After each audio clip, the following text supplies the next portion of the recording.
ಬಸ್ನಲ್ಲಿ ಬಂದಿದ್ದಾನೆ. ಬಸ್ನಲ್ಲಿ ಬಂದು ಒಂದು ಇಡ್ಲಿ ತಗೊಂಡಿದ್ದಾನೆ. ತಗೊಂಡು ಅಲ್ಲಿ ಮರದ ಹತ್ರ ಕೂತ್ಕೊಂಡು ತಿನ್ಲಿಕ್ಕೆ ಮಾಡಿದ್ದಾನೆ. ಅಲ್ಲೇ ಒಂದು ಬ್ಯಾಗ್ ಬಿಟ್ಟಿದ್ದಾನೆ.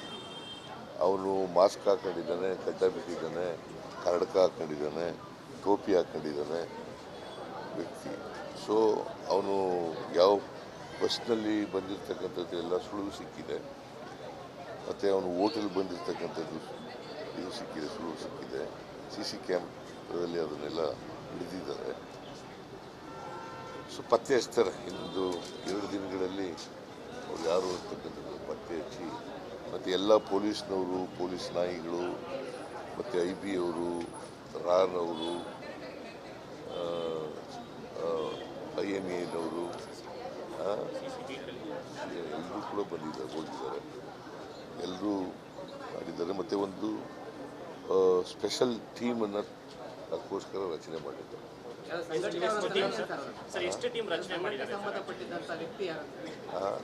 ಅದೇ ವ್ಯಕ್ತಿ ಗೊತ್ತಾಗಿಲ್ವಲ್ಲಪ್ಪ. ಇನ್ನು ಅವ್ನು ಮತ್ತೆ ಅರೆಸ್ಟ್ ಆದ್ಮೇಲೆ ತಾನೇ ಗೊತ್ತಾಗೋದು ಯಾರು ಏನು ಅನ್ನೋದು.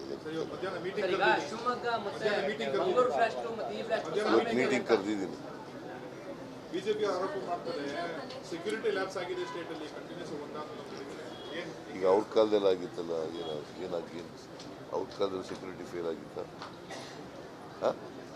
ಹಾಗಾದರೆ IB, ರಾ, ಆಮೇಲೆ INA ಎಲ್ಲ ಇರೋದು ಇಲ್ಲೇ ಇರೋದಲ್ವ? ಅವ್ರ ಫೇಲ್ಯೂರ್ ಇರಬೇಕಲ್ಲ. ಹಾಗಾದ್ರೆ ಅವ್ರ ಫೇಲ್ಯೂರ್ ಇರಬೇಕಲ್ವೇನ್ರಿ? ಅವೆಲ್ಲ ಯಾರ ಕೈನಲ್ಲಿರೋದು? IB ಯಾರ ಕೈನಲ್ಲಿರೋದು? ಮತ್ತು ಅವ್ರ ಫೇಲ್ಯೂರ್ ಅಲ್ವಾ? ನಾಟ್ ಎ ಫೇಲ್ಯೂರ್ ಅನ್ನೋದಕ್ಕಿಂತ ಮುಂಚಿತವಾಗಿ ಯಾಕೆ ಮಾಡಿದ್ದಾರೆ, ಯಾರು ಮಾಡಿದ್ದಾರೆ, ಏನು ಕಾರಣ, ಏನು, ಇವೆಲ್ಲ ಇನ್ವೆಸ್ಟಿಗೇಷನ್ ನಡೀತಾ ಇದೆ.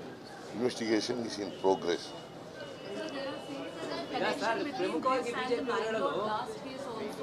ಅದು ಆ ಆಂಗಲ್ನಲ್ಲೂ ಕೂಡ ನೋಡ್ತಾ ಇದ್ದಾರೆ.